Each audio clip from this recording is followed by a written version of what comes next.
आज हम लोग पढ़ेंगे क्लास 10th का फिजिक्स का चैप्टर प्रकाश का परावर्तन। तो आप लोग मेरे साथ बने रहिएगा और अगर वीडियो आपको अच्छा लगेगा तो शेयर और सब्सक्राइब और लाइक कर दीजिएगा। तो देखिए हमसे पहले प्रकाश प्रकाश होता क्या है। तो प्रकाश की अगर सबसे पहले है कि प्रकाश की परिभाषा। तो प्रकाश एक कारक होता है जिसके द्वारा हम किसी वस्तु को देख सकते हैं, और ये देखिए यहाँ बोला गया है कि प्रकाश वह कारक होता है जिससे हम वस्तु को देखते हैं। और प्रकाश की बात करें तो प्रकाश तरंग के रूप में विद्युत चुम्बकीय एवं अनुप्रस्थ तरंग होता है। ठीक है, प्रकाश कैसा तरंग होता है तो विद्युत चुम्बकीय और अनुप्रस्थ तरंग होता है। प्रकाश की चाल सबसे अधिक अगर बात करें तो प्रकाश की चाल सबसे अधिक निर्वात में 3×10⁸ होती है। 3×10⁸ होती है। अब अगर हम बात करें तो प्रकाश के वेग, अगर हम बात करें प्रकाश का जो वेग होता है, प्रकाश का वेग भी इतना ही होता है, प्रकाश के वेग। और इसका खोज किया था रोमर ने। प्रकाश के वेग को ज्ञात किया था किसने? रोमर ने किया था। ठीक है, उसके बाद हम आगे बढ़ते हैं। तो प्रकाश अगर हम बात करें तो एक प्रकार की ऊर्जा होती है। प्रकाश हमेशा सीधी रेखा में गमन करता है। प्रकाश की सीधी रेखा में होता है, इसीलिए हम दीवार के पार अगर कोई आदमी बात करते रहता है उसकी बात को सुन तो पाते हैं लेकिन देख नहीं पाते, क्योंकि प्रकाश हमेशा सीधी रेखा में गमन करता है। और प्रकाश एक प्रकार की क्या है? ऊर्जा है। अब प्रकाश की गति को सबसे पहले किसने? रोमर ने मापा था, हमने बता दिया था आपको। और अगर मान लीजिए हम सूर्य के प्रकाश को पृथ्वी तक पहुंचने में 8 मिनट 16 सेकंड लगते हैं। प्रकाश के साथ सबसे ज़्यादा अगर बात करें तो गैस में, उसके बाद द्रव में और उससे कम ठोस में। यानी अगर हम इसको बोल सकते हैं प्रकाश की जो चाल होती है, प्रकाश की चाल अगर बात करें तो प्रकाश की चाल समानुपाती होगी विरलता के। यानी कि अगर मान लीजिए कोई पदार्थ है, वो जितना विरल रहेगा उसका चाल उतना ज़्यादा रहेगा। जैसे कि अगर ठोस की बात करें तो वहाँ पे उस ठोस का जो कण होता है सघन होता है, उसके कारण चाल कम हो जाएगी। और द्रव उससे कम सघन होता है, उसमें चाल थोड़ा ज़्यादा। और गैस में विरल होता है। गैस के विरल इसलिए होता है क्योंकि उसका जो कण जो होते हैं काफ़ी दूर दूर होते हैं, इसलिए उसमें चाल जो दूर दूर होने के कारण से अधिक होता है। अब देखिए इसके बाद का बात करें तो प्रकाश की चाल हम बताएं सबसे ज़्यादा गैस में, उसके बाद द्रव में होते हैं। अब प्रकाश की चाल ध्वनि की चाल के विपरीत होती है। प्रकाश की चाल जो होती है ध्वनि की चाल के विपरीत होती है, क्योंकि ध्वनि सबसे तेज और ठोस में चलती है। क्योंकि ध्वनि सबसे तेज क्यों चलती है? ठोस में चलती है। ठीक है, उसके बाद हम लोग आगे की ओर बढ़ते हैं।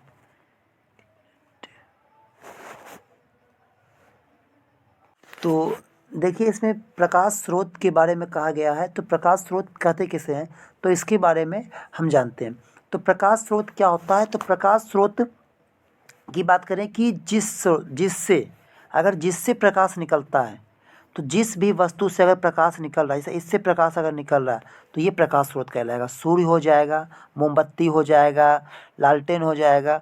तो जिससे भी अगर प्रकाश स्रोत निकले तो जिससे भी प्रकाश निकले वो प्रकाश स्रोत कहलाता है। यानी कि एक ऐसा स्रोत जिससे कि प्रकाश निकल रही हो तो प्रकाश स्रोत कहलाता है। ठीक है, यानी कि ये देखिए बात बोला, जिस वस्तु से प्रकाश निकलता है उसे प्रकाश स्रोत कहते हैं, सूर्य, बल्ब, लालटेन इत्यादि। अब अगर हम प्रकाश स्रोत की बात करें तो इसको मैं आपको अच्छी तरह से एक्सप्लेन करता हूँ अपने बोर्ड पे जाके।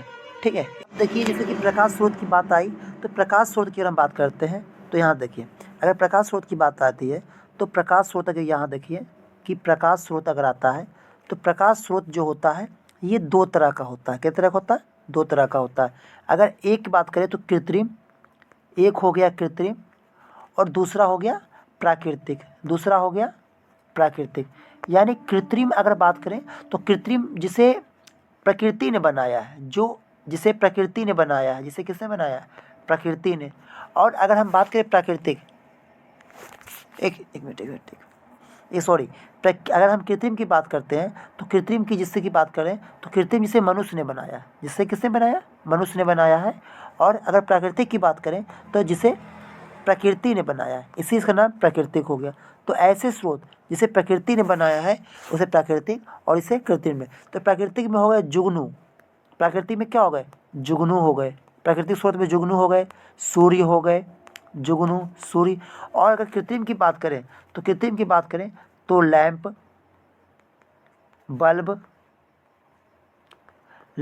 बल्ब ये सब कृत्रिम स्रोत में आते हैं।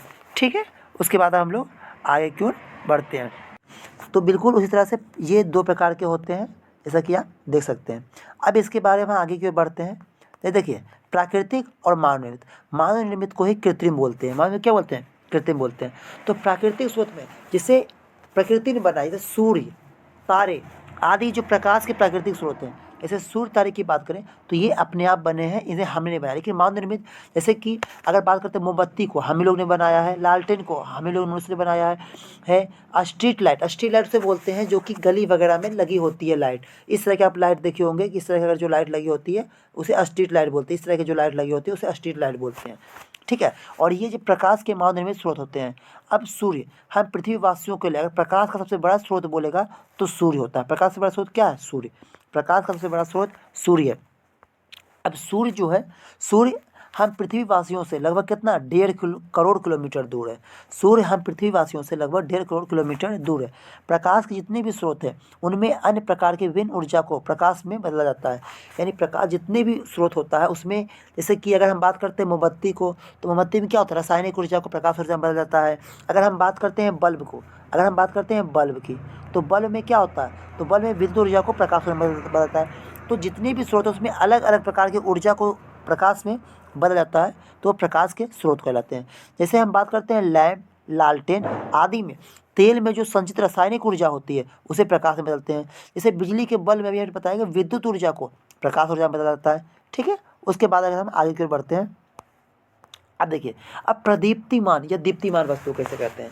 तो ऐसी वस्तु जिससे प्रकाश निकल रही है वह प्रदीप्तिमान कहलाएगी। यानी कुछ वस्तु जो होती है प्रकाश उत्सर्जित करती है, जैसे सूर्य से प्रकाश निकलता है, बिजली का जलता बल्ब सूर्य हो गया, बिजली का जलता बल्ब हो गया, जलती मोमबत्ती हो गई, आदि प्रदीप्ति या दीप्तिमान वस्तु कहलाती है। यानी जिस वस्तु से, यानी कोई वस्तु जिससे कि निकल रही है प्रकाश, तो उसे प्रदीप्त बोलेंगे। अब अगर हम बात करते हैं कि प्रकाश के अनुसार अगर बात बांटते हैं तो प्रदीप्त जिससे प्रकाश निकलता है, प्रदीप्त। अब नहीं निकले, ओ का मतलब ना होता, ओ का मतलब नहीं, किसी भी अगर वर्ड के आगे ओ लग जाएगा तो उसका मतलब होता है अमान्य, अ का मतलब नहीं है, तो इसे अप्रदीप्त, जो प्रदीप्त नहीं है, यानी जिससे अगर प्रकाश नहीं निकलेगा तो वो अप्रदीप्त होगा। जैसे कि अगर हम बात करते हैं यहाँ ईटा, ईटा की बात करें तो ईटा से कोई प्रकाश निकलेगा नहीं, ठीक है।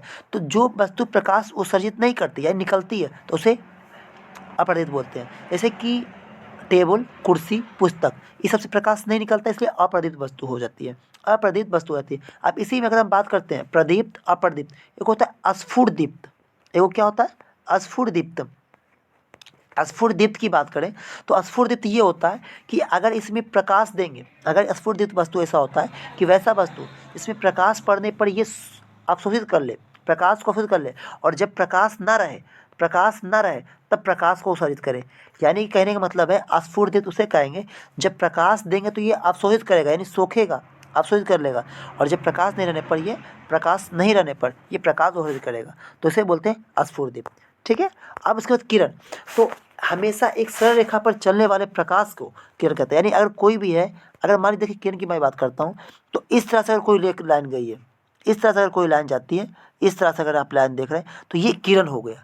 तो ये प्रकाश एक सरल रेखा पर चलने वाले प्रकाश के किरण कहते हैं। यानी सरल रेखा पर जो प्रकाश चलती है उसे किरण कहते हैं, जो आप देख सकते हैं, ठीक है। उसके बाद हम लोग आगे की बढ़ते हैं। अब किरण पुंज, तो किरणों के समूह को किरण पुंज कहें। जैसे कि अगर आप यहाँ देख रहे हैं तो यहाँ से एक किरण आई है, एक किरण देखिए यहाँ से आई है, और एक किरण यहाँ से आई है, और एक किरण यहाँ से आई है, और तीनों किरण और मिल रही है। जैसे कि यहाँ से किरण आई, यहाँ से किरण आई, यहाँ से किरण आई, यहाँ से किरण आई, और किरणों का जो समूह होगा यही किरणपुंज कहलाएगा। यानी हम बोल सकते हैं कि किरण के समूह को किरणपुंज कहते हैं। किरणों के समूह क्या बोलते हैं? किरणपुंज बोलते हैं, ठीक है। उसके बाद अब ये किरणपुंज की बात करें तो किरणपुंज 3 प्रकार के होते हैं। किरणपुंज 3 प्रकार के होते हैं, उनके बारे में हम लोग चर्चा करते हैं। अब इसे कि आगे देखिए, किरणपुंज होता है अपसारी, समांतर, अभिसारी। यानी इसके बाद अगर इसे कि हम बात करें अपसारी और अभिसारी, जैसे कि अगर सभी किरणपुंज एक ही बिंदु पर मिले, जैसे ये किरणपुंज आई, ये किरणपुंज आई, ये किरणपुंज आई और ये किरणपुंज आई, अगर सभी किरणपुंज एक ही बिंदु पर आके मिले तो ये हो गया अभिसारी। क्या हो गया?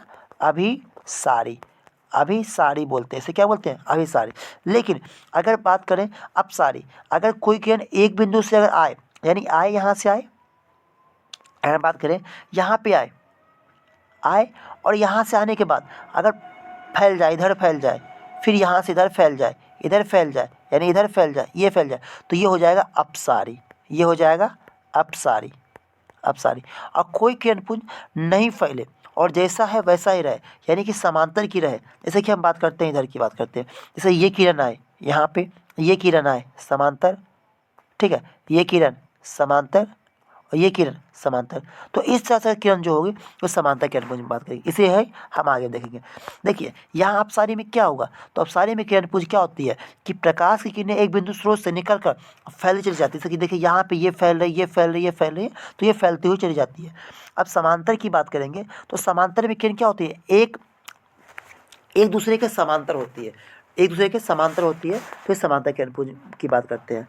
और ऐसे किरणपुंज प्रकाश की किरणें जो समांतर होती है, बहुत अधिक दूरी पर स्थित प्रकाश स्रोत से आने वाले, बहुत दूर पर स्थित प्रकाश स्रोत से आने वाले किरणों को समांतर किरणपुंज कहा जाता है। जैसे अगर बहुत दूर से कोई किरण आ रही होगी, जैसे सूर्य से अगर मान लीजिए कोई किरण, बहुत दूर से कोई किरण आती है, तो उसे हम बहुत दूर से कोई किरण आती है, सूर्य से आने वाली किरण को समांतर किरणपुंज कहते हैं।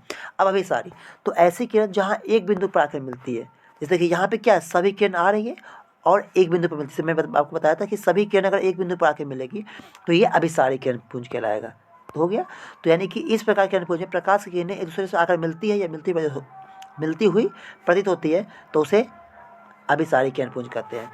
और ऐसे कि पुंज में किरणों के बीच दूरी घट जाती है, यानी हम बोल सकते हैं कि अगर अपसारी की बात करेंगे तो अपसारी में किरण के बीच, अपसारी में किरण के बीच दूरी, किरण के बीच दूरी बढ़ती है, अपसारी में किरण के बीच दूरी बढ़ती है, जबकि अभिसारी में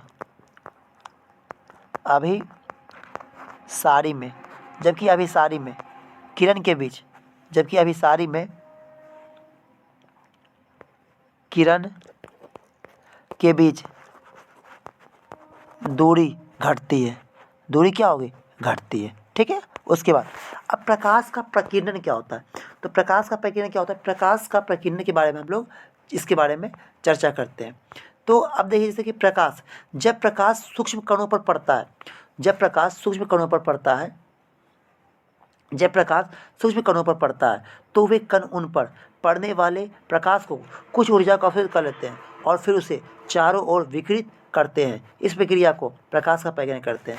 यानी कि अगर मान लीजिए जब प्रकाश छोटे छोटे कण में पड़ता है तो जो कण होता है उसे अवशोषित करते हैं, यानी सोख लेते हैं, और सोखने के बाद उसे चारों ओर फैला देते हैं और इस प्रक्रिया को प्रकाश का प्रकीर्णन कहते हैं।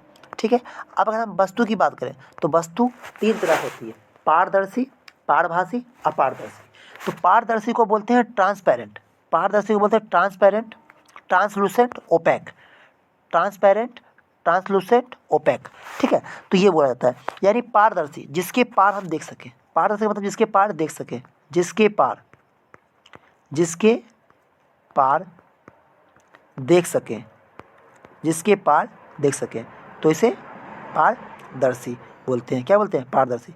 अब जिसके पार थोड़ा थोड़ा दिखे, जिसके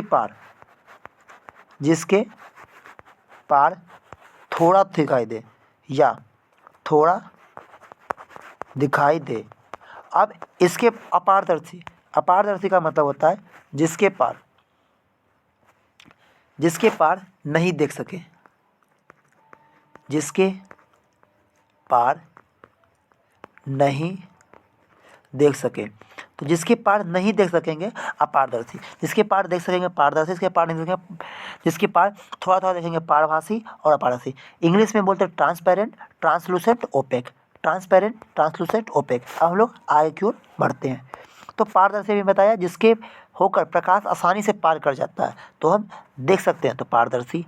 अब पारभासी, जिससे वह पदार्थ जो उन पर पड़ने वाले प्रकाश को एक छोटे से भाग को ही जाने देगा, थोड़ा सा ही देख पाएंगे, और पारभासी पदार्थ कहलाता है। जैसे घिसा हुआ कांच, तेल लगा हुआ कागज, बैलून और रबड़, आँख की पलक, दूध, घना धुआं, हल्के बादल, ये सब क्या है, पारभासी, इसे थोड़ा थोड़ा दिखाई देता है। अब अपारदर्शी क्या होता है कि इससे जो प्रकाश को अपने से होकर जाने नहीं देते हैं, यानी जो प्रकाश जाने देगा उससे हम देख पाएंगे, प्रकाश जाने नहीं देगा नहीं देख पाएंगे। ठीक है, जैसे लकड़ी, लोहा, पत्थर, अलकतरा, पेंट, मोटा गत्ता, इस सब से प्रकाश पार नहीं जा सकता, इसलिए हम देख नहीं पाते हैं। तो जब तक प्रकाश अगर पार नहीं कर पाएगा तो हम देख सकते, इसलिए अपारदर्शी कहलाता है। अब प्रकाश के परावर्तन की बात करें तो प्रकाश का परावर्तन, अगर प्रकाश का परावर्तन, तो परावर्तन का मतलब होता है टकरा कर लौटना। परावर्तन का मतलब होता है टकरा कर लौटना, टकरा कर लौटना, इसका मतलब होता है टकरा कर लौटना। ठीक, तो यही बात बोला। जैसे देखिए, अगर प्रकाश यहाँ से आई, प्रकाश यहाँ से आई और यहाँ रिटर्न हो गई, तो ये आपतित किरण और ये परावर्तित किरण। तो इसी में बोला गया है प्रकाश का परावर्तन। इसी में नियम होता है कि 2 नियम क्या होती है कि आपतित किरण, परावर्तित किरण, अभिलंब, तीनों एक ही बिंदु पर होते हैं। तीनों क्या होते हैं, एक ही बिंदु पर होते हैं। और आपतन कोण परावर्तन कोण के बराबर होता है। अब यदि प्रकाश की परावर्तन की परिभाषा देखिए बोला गया है, तो प्रकाश का किसी तरह टकरा कर लौटने को प्रकाश का परावर्तन कहते हैं। अब इसके 2 नियम बताए थे आपको, आपतन कोण परावर्तन कोण के बराबर होता है। उसके बाद देखिए, आपतित किरण, परावर्तित किरण और आपतन बिंदु पर खींचा गया अभिलंब, यानी आपतित किरण, अगर हम बात करते हैं आपतित किरण, परावर्तित किरण और आपतन बिंदु, खींचा गया अभिलंब तीनों एक साथ तरफ होता है। आपतित किरण आपतन बिंदु पर खींचे गए अभिलंब से जो कोण बनता है, यानी आपतित किरण और आपतन बिंदु और खींचे गए अभिलंब से जो कोण बनता है उसे आपतन कोण कहते हैं। परावर्तित किरण आपतन बिंदु और अभिलंब से जो कोण बनता है उसे परावर्तन कोण बोलते हैं, तो इसे मैं आपको फिगर के माध्यम से यहाँ समझाता हूँ। जैसे देखिए यहाँ पे यह क्या बोला गया, आपतित किरण अभिलंब, आपतित किरण और अभिलंब के बीच जो कोण बनेगा तो ये हो जाएगा आपतन कोण। क्या कहलाएगा, आपतन कोण। और परावर्तित किरण अभिलंब के बीच जो कोण बनेगा वो कहलाएगा परावर्तन कोण। तो इसी को बोलते हैं कोण आई बराबर कोण आर, कोण आई बराबर कोण आर। ये देखिए बोला गया है कि आपतित किरण आपतन बिंदु और अभिलंब से, यानी कि आपतन बिंदु देखिए फिर समझाते हैं आपको। देखिए ये आपतित किरण और अभिलंब से आपतन बिंदु पर, यह आपतन बिंदु यहाँ हो गया, तो उस पे जो बना कोण, यानी इसकी बात करते हैं, यानी यहाँ पे जो कोण बनता है, तो ये कोण हो गया, ये कोण जो बता रहे हैं, तो ये हो गया आपतन कोण और ये हो गया परावर्तन कोण। ठीक है, अब समझ गए होंगे। अब मैं आगे की ओर बढ़ता हूँ। ठीक है, अब समतल दर्पण पर जो लंबवत पड़ने वाली प्रकाश परावर्तन के बाद उसी पथ पर लौट जाती है। ठीक है, अब बात करते हैं परावर्तित कोण जान लिए, आपतन कोण जान लिए। अब उसके बाद प्रतिबिंब की परिभाषा। तो किसी बिंदु पर मिलती है स्रोत से आती प्रकाश की किरणें, यानी अगर कोई किसी प्रकाश स्रोत से अगर प्रकाश किरणें आती है और दर्पण से परावर्तन के बाद जिस बिंदु पर मिलती है या जिस बिंदु पर मिलती हुई प्रतीत होती है उसे उस बिंदु स्रोत का प्रतिबिंब कहते हैं। यानी जहाँ पे कोई स्रोत से आ रही है और उसके परावर्तन के बाद जहाँ पे मिलेगी या मिलती हुई प्रतीत होती है तो उसे बोलेंगे प्रतिबिंब बोलेंगे। अब प्रतिबिंब की बात करें तो 2 प्रकार की होती है। प्रतिबिंब की बात करेंगे 2 प्रकार की होती है, वास्तविक प्रतिबिंब और काल्पनिक प्रतिबिंब। तो आपको बता दें, वास्तविक प्रतिबिंब जो होता है हमेशा उल्टा होता है। वास्तविक प्रतिबिंब क्या होता है, वास्तविक जो होता है हमेशा उल्टा। ये देखिए अभी आप, और कल्पना हमेशा क्या होता है, सीधा। कल्पना हमेशा सीधा, यानी कि कभी भी आप कल्पना करते हैं कि आप जूता खा रहे होंगे, कोई भी सोचते होंगे कि काश हम टीचर होते या फिर हम प्राइम मिनिस्टर होते, लेकिन होता क्या है वास्तविक, जब उठते हैं तो उल्टा होता है। तो हमेशा कि वास्तविक प्रतिबिंब हमेशा उल्टा बनेगा और काल्पनिक प्रतिबिंब सीधा बनेगा। वास्तविक प्रतिबिंब उल्टा, काल्पनिक सीधा, यानी वास्तविकता हमेशा उल्टा होता है, कल्पना सीधा। यानी जब भी हम कल्पना करते हैं तो कुछ अच्छा करते हैं, यानी सीधा करते हैं, पॉजिटिव करते हैं। ठीक है, उसके बाद आगे की ओर हम बढ़ते हैं। फिर देखिए वास्तविक प्रतिबिंब, देखिए यहाँ पे वास्तविक प्रतिबिंब देखिए उल्टा बना है ना, तो मैं आपको बता चुका हूँ कि वास्तविक प्रतिबिंब उल्टा बनता है। अब अगर देखिए किसी बिंदु स्रोत से आधी प्रकाश किरणें दर्पण से परावर्तन के बाद जिस बिंदु पर वास्तव में मिलते हैं उसे वास्तविक प्रतिबिंब बोलते हैं। और वास्तविक प्रतिबिंब को पर्दे पर प्राप्त किया जाता है और वास्तविक प्रतिबिंब वस्तु की अपेक्षा हमेशा उल्टा होता है। मैंने आपको बताया था कि वास्तविकता में से क्या होता है, उल्टा होता है, इसे पर्दे पर प्राप्त किया जाता है।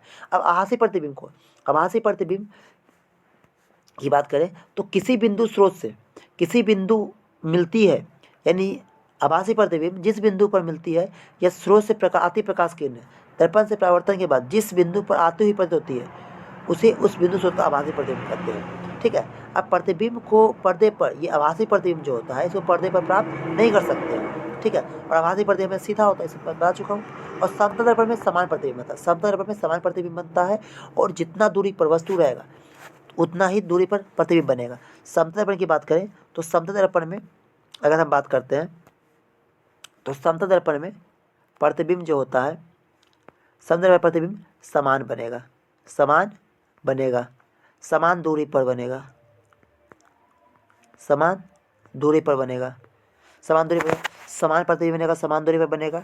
ठीक है, समान दूरी पर बनेगा। अब समतल कैसे बनता है, तो किसी साधारण कांच के, अगर मान लीजिए कोई साधारण कांच है, उसकी सतह पर सिल्वर ब्रोमाइड यानी कि सिल्वर ब्रोमाइड की परत चढ़ाकर समतल दर्पण बनाया जाता है। तो आपसे क्वेश्चन पूछेगा कि समतल दर्पण कैसे बनाया जाता है, तो किसी कोई कांच रहता है उस पर हम सिल्वर ब्रोमाइड की परत चढ़ा देंगे, सिल्वर ब्रोमाइड की परत चढ़ा देंगे तो समतल दर्पण बनता है। अब इसकी समतल दर्पण की फोकस दूरी अनंत होती है। समतल फोकस दूरी क्या होती है, अनंत। और अगर जब दो समतल दर्पण रहेगा, दो समतल दर्पण रहेगा, तो दो समतल दर्पण अगर हम रखेंगे, लगाएंगे, तो उसमें अनंत प्रतिबिंब बनेगा। कितना प्रतिबिंब बनेगा, अनंत प्रतिबिंब बनेगा।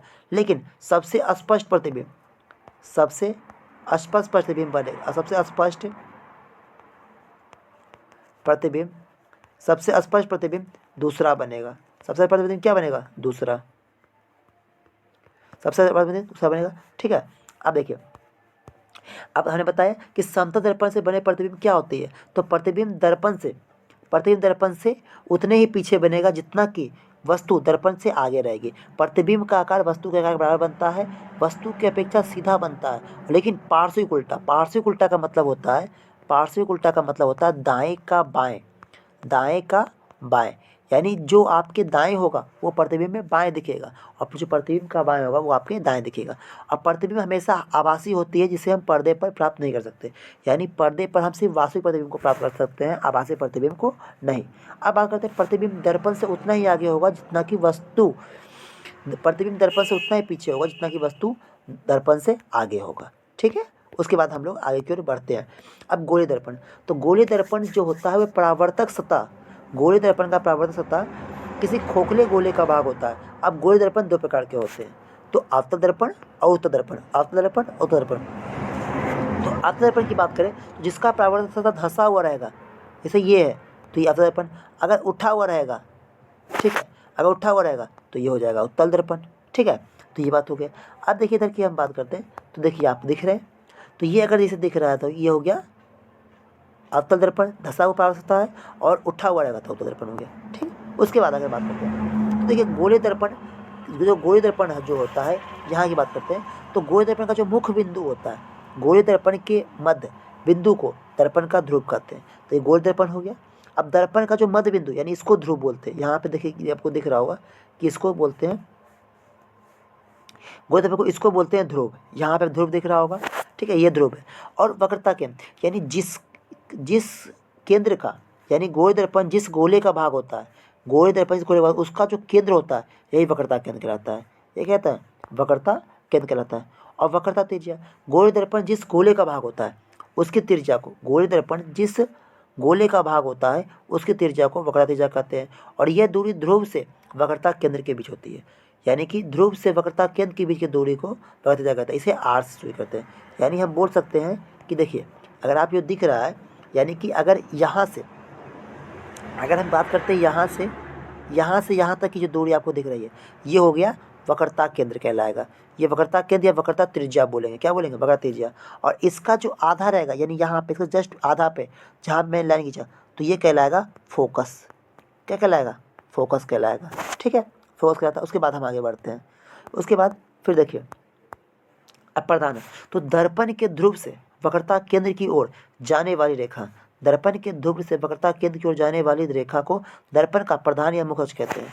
अब फोकस दूरी, तो गोलीय दर्पण के फोकस से दर्पण के ध्रुव की दूरी को दर्पण की फोकस दूरी कहते हैं। इन दर्पण के फोकस से दर्पण के ध्रुव को दर्पण की फोकस दूरी कहते हैं और इसे एफ से डिनोट करते हैं। यानी कि हम बोल सकते हैं कि एफ जो बराबर होता है r/2, यानी कि हम वक्रता त्रिज्या का आधा फोकस होता है, वक्रता त्रिज्या का आधा फोकस, या फोकस का दुगना वक्रता त्रिज्या होता है, फोकस का दुगना वक्रता त्रिज्या होता है। उसके बाद गोलीय दर्पण की फोकस दूरी और वक्रता त्रिज्या में क्या संबंध है। तो अभी बताया था आपको कि गोलीय दर्पण की फोकस दूरी वक्रता त्रिज्या की आधी अर्थात फोकस दूरी वक्रता त्रिज्या का दुगना होता है। मैंने आपको अभी पहले ही बता चुका हूँ। उसके बाद देखिए यहाँ पे क्या है अगला।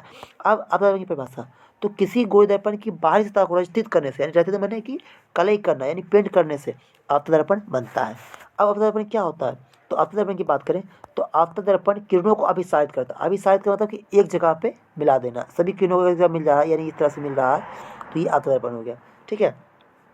और इसकी फोकस दूरी ऋणात्मक होगी। फोकस दूरी ऋणात्मक होगी तो जब फोकस दूरी ऋणात्मक होगी तो इसका पावर भी यानी लेंस की क्षमता भी इसका क्या होगी, ऋणात्मक होगी।